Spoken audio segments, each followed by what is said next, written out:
Hi everyone, hope you're well. As you can see that in video one at the end there was a technical glitch and now I would have to create another video just to show you the final step of your question 3 attempt. So if you have watched the whole video for question 3, you might have noticed that we were just ending up at best year and the worst year for all the customers. So just in case you have not done that yet, so I'm just going to highlight the final step of this question.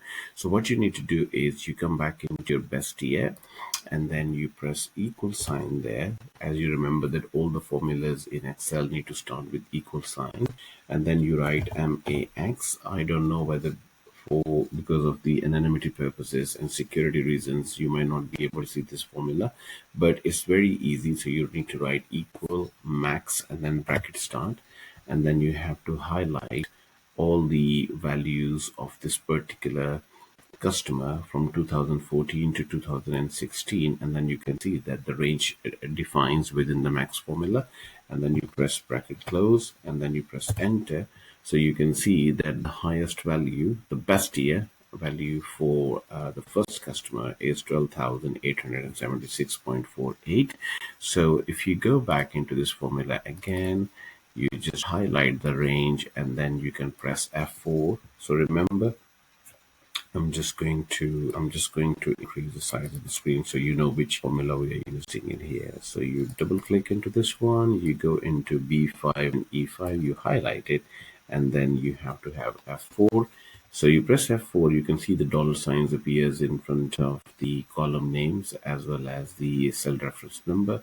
You press F4 once again, and then you press F4 once again, and then you can see the dollar sign is just before the cell reference number. So this is the absolute values reference number, reference cell. So this is what we need. So you press enter in here, and then similarly you can just drag and drop until the last customer. Okay, so you can see the best values, best tier for all the customers in there.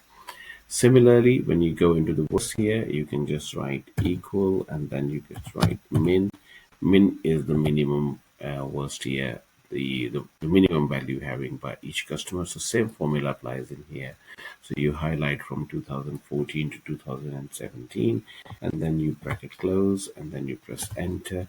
Again, you can see the worst year value. Then you double click onto that again and you go into the formula.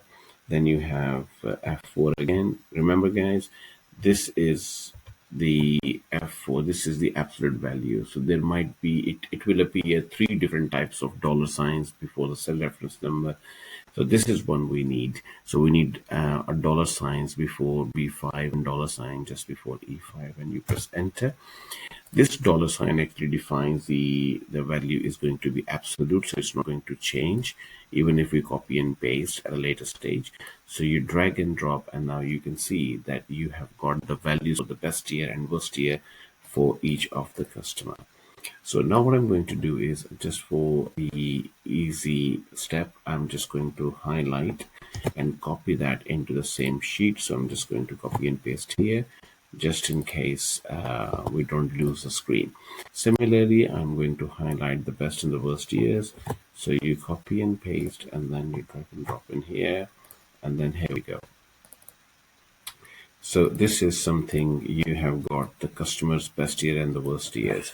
I hope this is a very easy step for you guys. Just make sure that you use the max formula, minimum formula, and then you have to define the range. And then once you have got the answers, the next step is to make sure that you have absolute values, and similarly you have to press F4 to get to the stage. Once you have got the worst and the best years, then you need to put these values like the name, customer name, as well as the best university into one table. This is just to make sure that I have done this on the same sheet. Well, you have done in a separate sheet, but just in case that we don't lose it, so we know that these values actually correspond to each other. So now what I'm going to do is I'm just going to make this into a proper table. And similarly, I'm just going to highlight. So now it looks like a fantastic table. You highlight this one now, you go back into your insert, and then here you can actually go to the recommended charts and you can actually find different types of charts in here. whichever you feel like is better. So we go with the first chart in here. So here you can see that it is representing a little chart where you can add the title as well as the other elements like x-axis and y-axis as well. So this is something, one of the final steps you need to do that, but I leave one of the things with you guys to actually imagine and keep thinking about it and find a solution. That this graph is representing the values of the best year as well as the worst year. So what about the years in here? So you need to find a way how you can actually add the years into this data as well. But alongside this, I hope that you have enjoyed the videos for question 3, part 1 and part 2. And if you got any queries or questions, please bring that to me during the seminar sessions. In the meanwhile, I wish you all the very best for your final submissions. So thank you very much and have a lovely day ahead. Thank you. Take care. Bye bye.